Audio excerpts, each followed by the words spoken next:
Hey everyone, this is Brett Endy's the Dog Savant, dogtrainingla.com. So I have another Q&A today, and this one is from Jennifer Q, and she is from Seattle, Washington. And her question is, how come my puppy is biting me so much on my hands and my pant legs? What does it mean, and what do I do to stop it? Very good question. First of all, what I tell people is it is not teething, so don't write it off as nothing or something they're going to grow out of. It's actually something a little more deeper rooted than that. Chewing is when they're shredding up your furniture. That's when they're destroying things, and there's something you have to do about that as well. But this is more directed at you and directed at the overstimulation that occurs at certain events or interactions you have with your dog. And what that biting is, it's an attempt to modulate their sensory system because inside of them, I've said it before, it's feeling like you're shaking a soda bottle. But the whole idea is that they're trying to deal with something that if we can preventatively address, it's going to stop itself in the first place. And yes, there's more reactive approaches and there's redirective approaches. But again, you want to try to find these times and predict when a dog is going to get too stimulated, or try to, even when you're moving and they're biting at your pant legs, they're hurting you too much.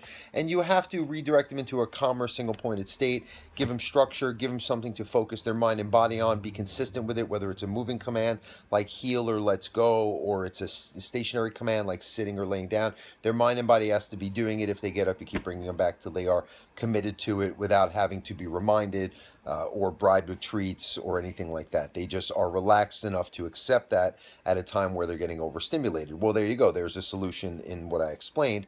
The dog is feeling a calmer state that would prevent that biting in the first place.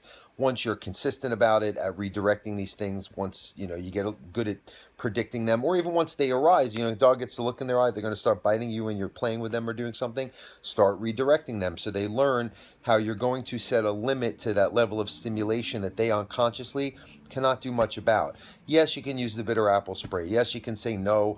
Pinching their lip, it's all just the pain, more associative based response.